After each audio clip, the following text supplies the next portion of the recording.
Hi everyone, I'm Linda Reimer, one of the librarians at the Southeast Bend County Library. Welcome to Library Connections, our weekly readers, viewers, and listeners advisory video cast. Enjoy and happy holidays! Library Connections number 82. This is a Best Books of 2021 edition of Library Connections, which covers two Fridays, Friday, December 24th and Friday, December 31st. The next new edition of Library Connections will be out on Friday, January 7th, 2022. And as I mentioned, this is a special Best Books of 2021 edition of Library Connections, and I really like this graphic. Snow is falling, books are calling. It's a great time of year to hang out at home and have a large mug of hot cocoa or tea or whatever beverage you desire and read. Not that it isn't always a great time of year to read, but I digress. Happy holidays! And on a reader's note, the 24 books seen in this video appear on longer Best Books of the Year lists from Oprah Daily, the New York Public Library, the New York Times, and NPR. Kicking things off with the top 5 fiction bestsellers for this week from the New York Times, and incidentally, the New York Times bestseller lists, which always come out on Thursdays, are dated for Sundays a week in advance. So this is actually the first list for the week of January 2nd, 2022. And I don't know about you, but I'm not quite ready for 2022, but I guess we better get ready because it's coming. And I'm digressing. At number 1, Call Us What We Carry by Amanda Gorman, a debut collection of poems on identity and history by the presidential inaugural poet who wrote The Hill We Climb. At number 2, The Judge's List by John Grisham, the second book in the Whistler series. Investigator Lacey Stoltz goes after a serial killer and closes in on a sitting judge. At number 3, The Lincoln Highway by Amore Tolles. Two friends who escaped from a juvenile work farm take Emmett Watson on an unexpected journey to New York City in 1954. At number 4, It Ends With Us by Colleen Hoover. A battered wife raised in a violent home attempts to halt the cycle of abuse. And at number 5, The Stranger in the Lifeboat by Mitchell Baum. After a ship explodes, 10 people struggling to survive pull a man who claims to be the Lord out of the sea. Moving on to the top 5 nonfiction bestsellers for this week. At number 1, The 1619 Project, edited by Nicole Hannah Jones, Caitlin Roper, Elena Silverman, and Jake Silverstein. Viewing America's entanglement with slavery and its legacy in essays adapted and expanded from the New York Times Magazine. At number 2, The Storyteller by Dave Grohl, a memoir by the musician known for his work with Foo Fighters and Nirvana. At number 3, Will by Will Smith with Mark Manson. The actor, producer, and musician tells his life story and lessons he learned along the way.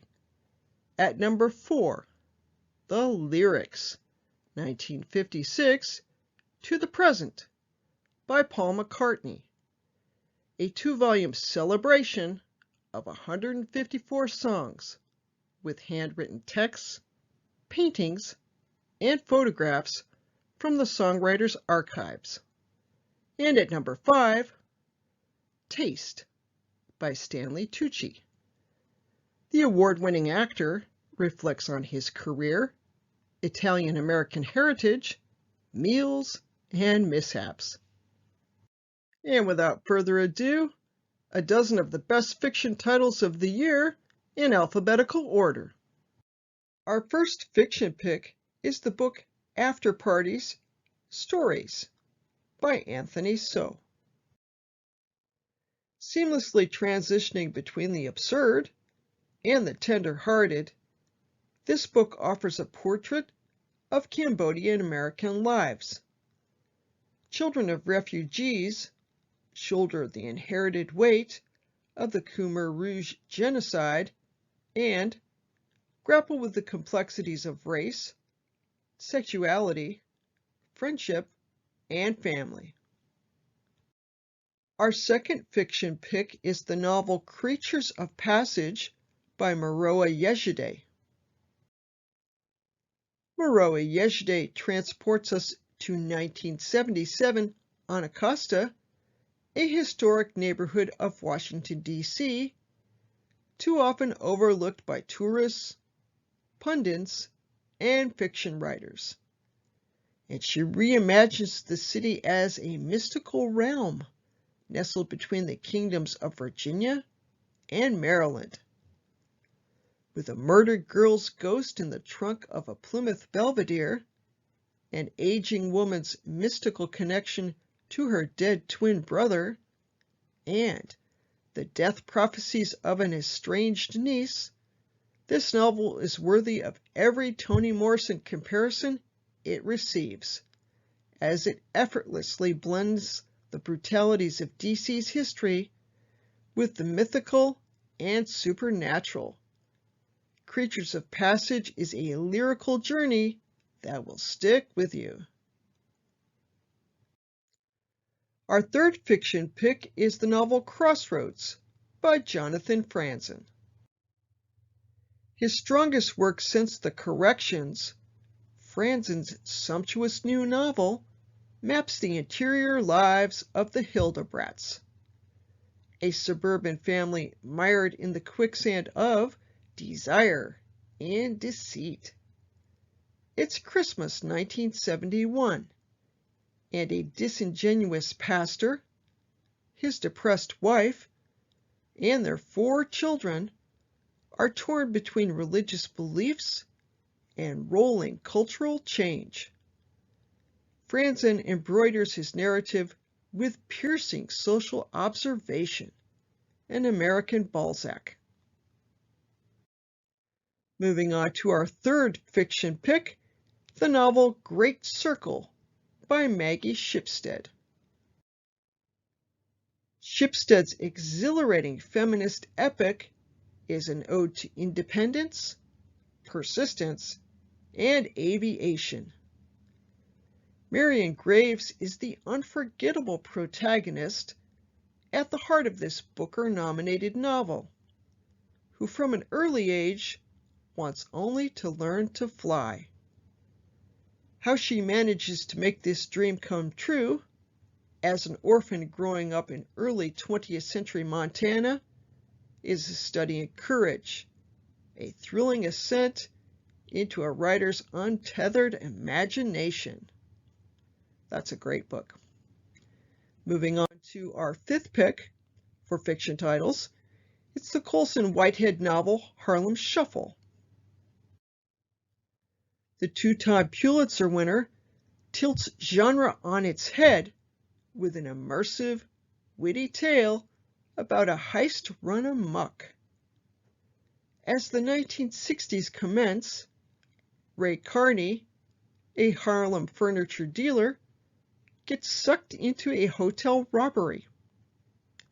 Afterwards, he dodges dangers real and imagined, glomming onto an American dream that shrugs off his aspirations. That also is an excellent read. Our sixth fiction pick has a wonderful title. It's called Hell of a Book. It's a novel by Jason Mott.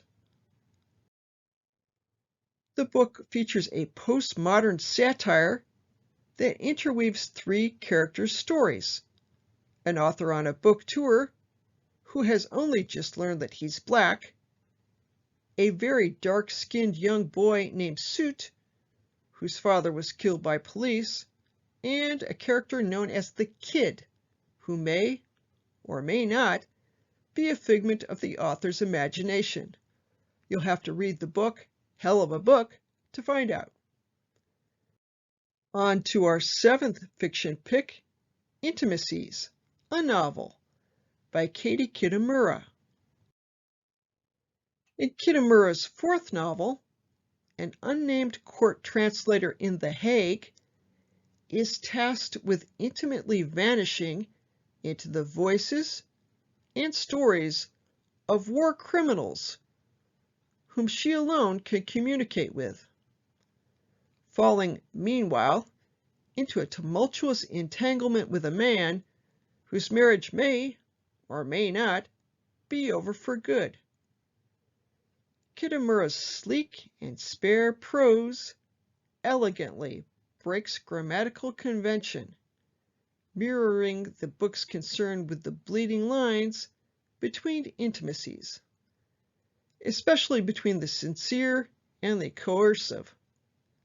Like her previous novel, A Separation, Intimacies scrutinizes the knowability of those around us, not as an end in itself, but as a lens on grand social issues from gentrification to colonialism to feminism.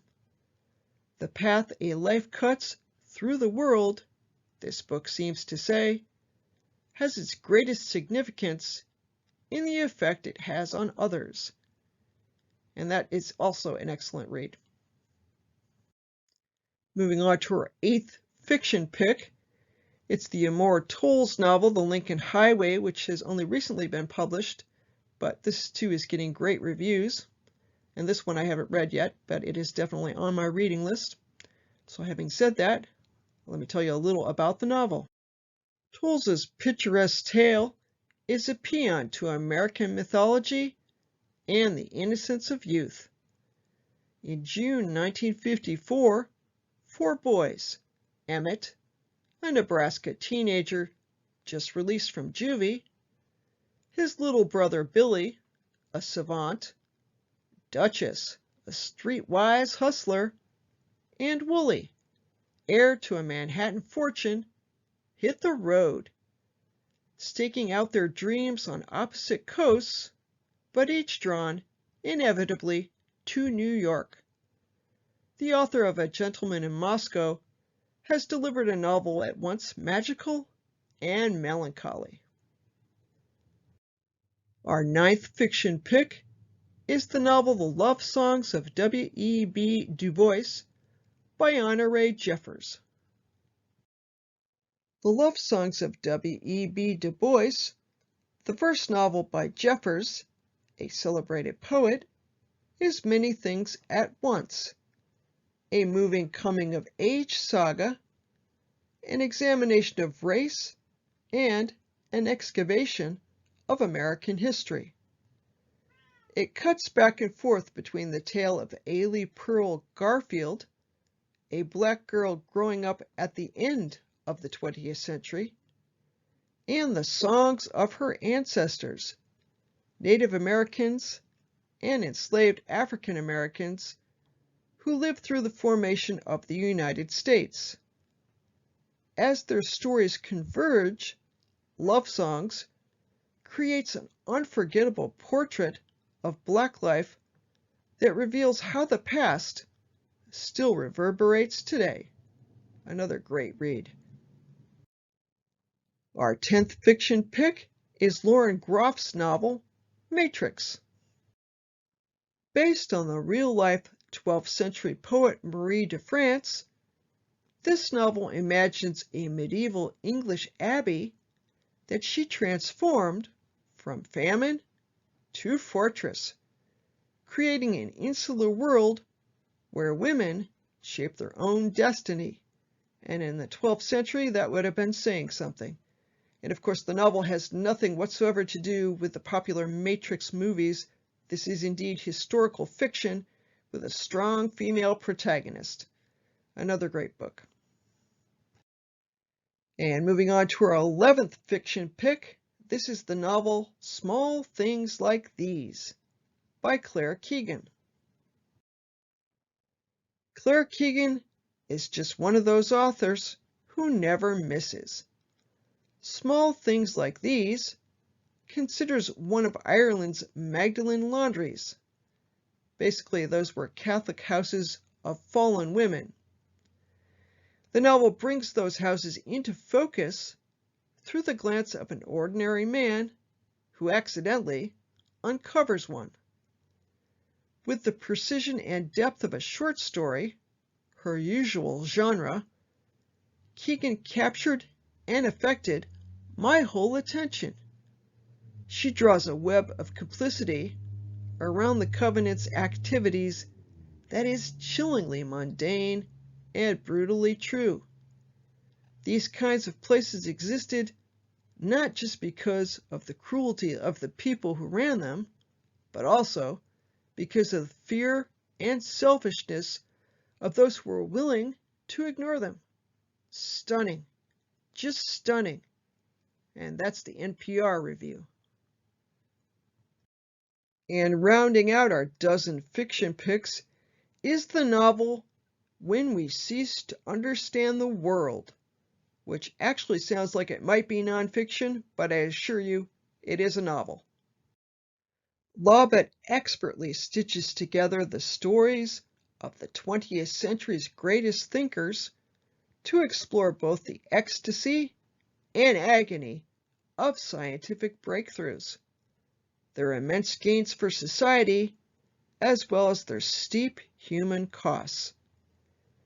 His journey to the outermost edges of knowledge, guided by the mathematician Alexander Grothendieck, the physicist Werner Heisberg, and the chemist Fritz Haber, among others, offers glimpses of a universe with limitless potential underlying the observable world that some of its witnesses decide is better left alone. This extraordinary hybrid of fiction and nonfiction also provokes the fission of an extended true or false test. The further we read, the blurrier the lines get between fact and fabulism.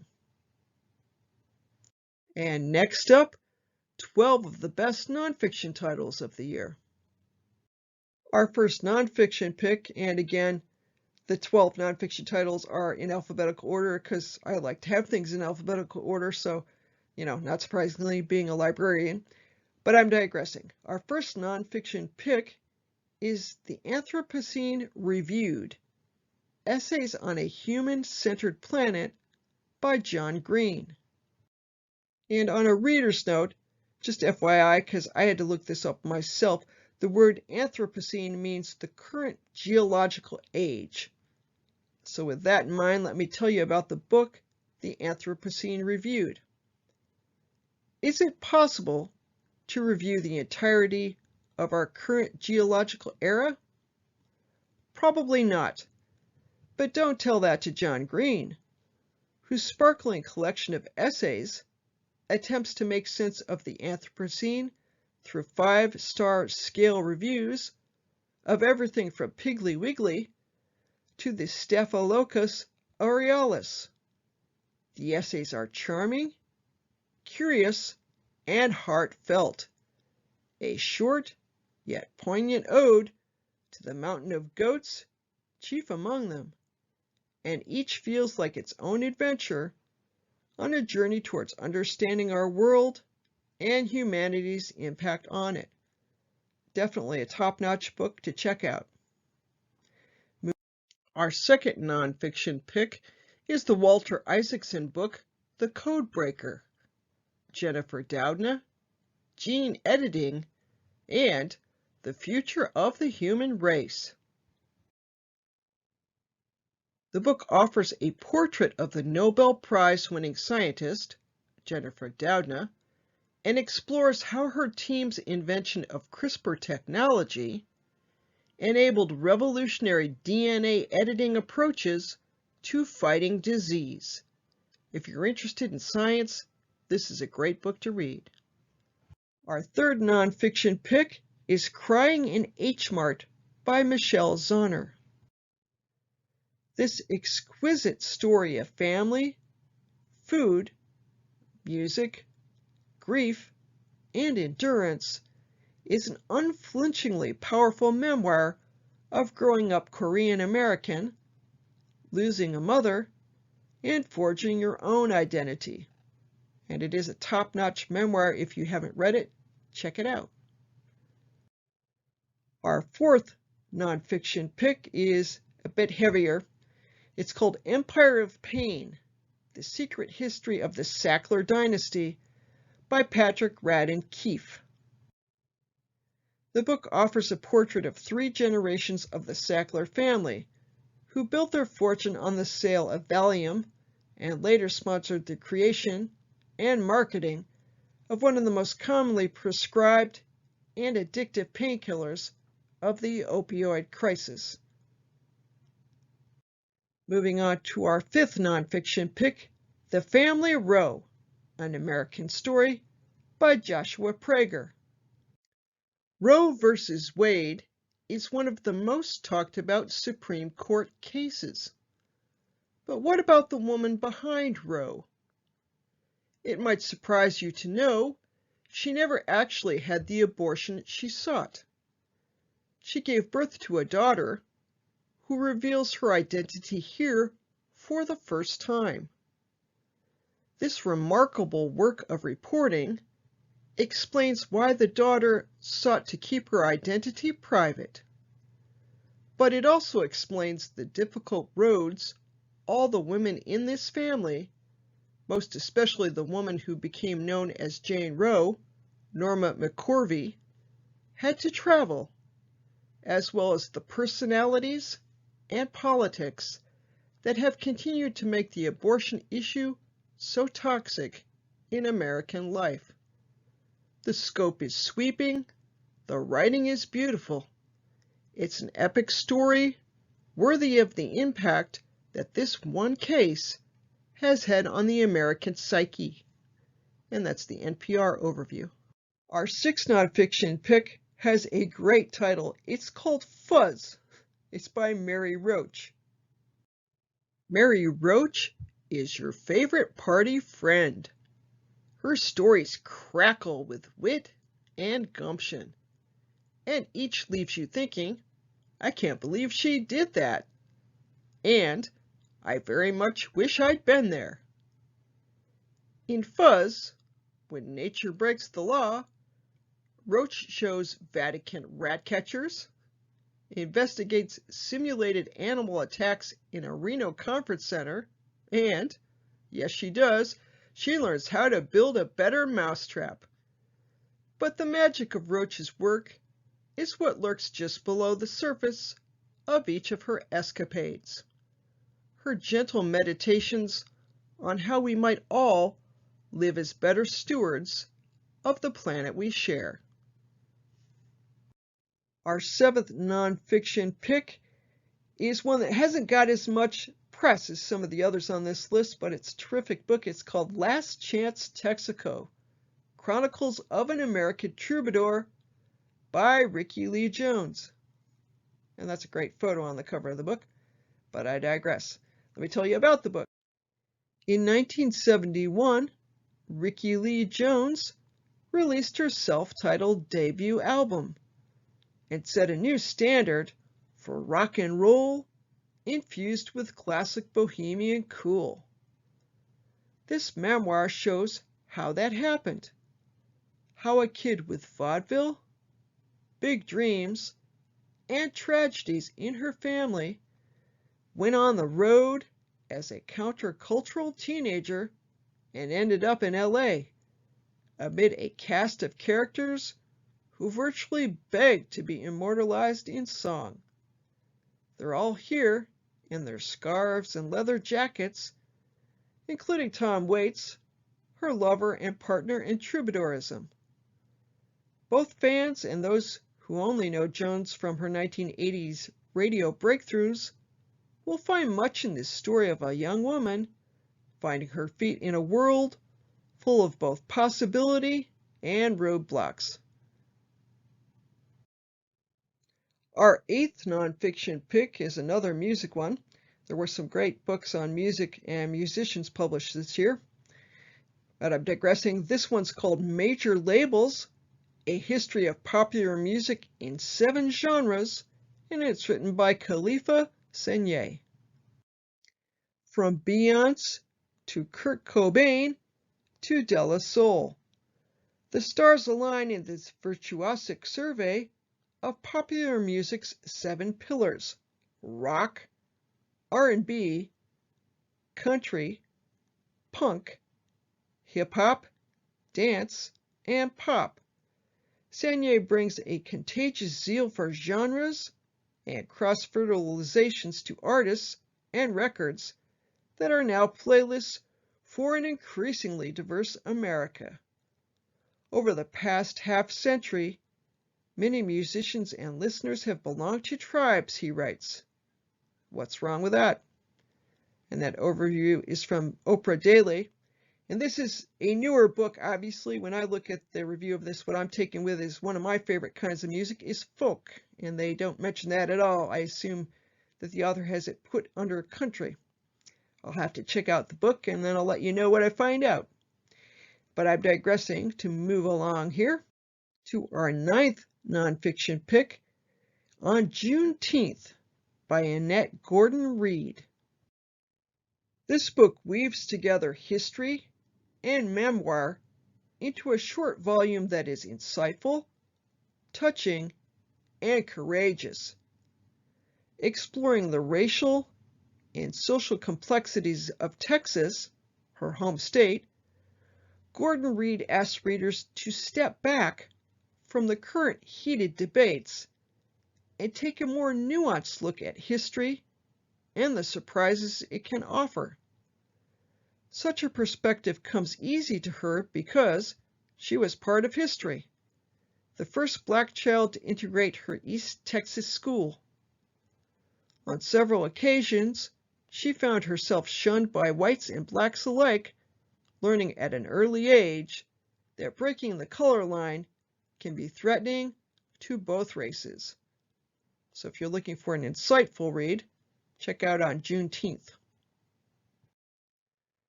Moving on to our 10th nonfiction pick, it's called Seek You, A Journey Through American Loneliness by Kristen Radke.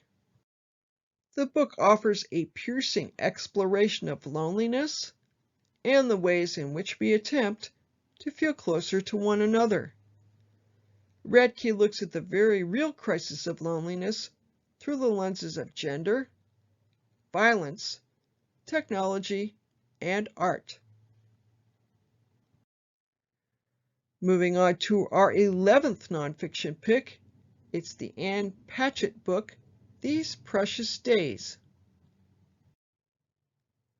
To read this collection is to be invited into that sacred space where a writer steps out from behind the page to say hello, let's really get to know each other. Stoic, kind-hearted, fierce, funny, and brainy, Patchett's essays honor what matters most in this precious and precarious life.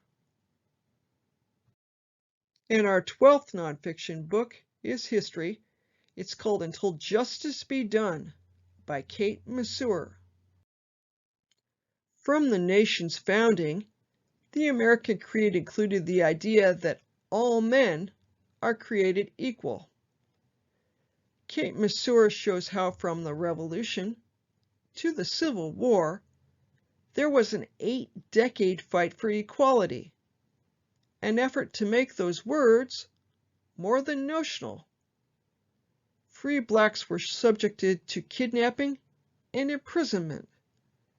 The petition movement available to all would be challenged by states with laws superseding individual freedom in the absence of federal law. This is the story of the drive for racial equality in civil and political rights, and the effort to nationalize that fight for the full rights of citizenship. It is an illuminating and compelling read, thanks to detailed but approachable research. And that overview is from NPR. And here we have available formats fiction,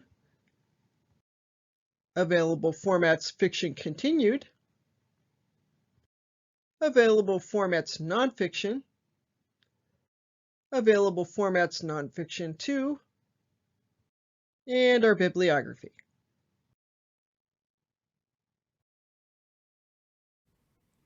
And that's the program for this week. I'll be back in 2 weeks with a new edition of Library Connections. Happy New Year!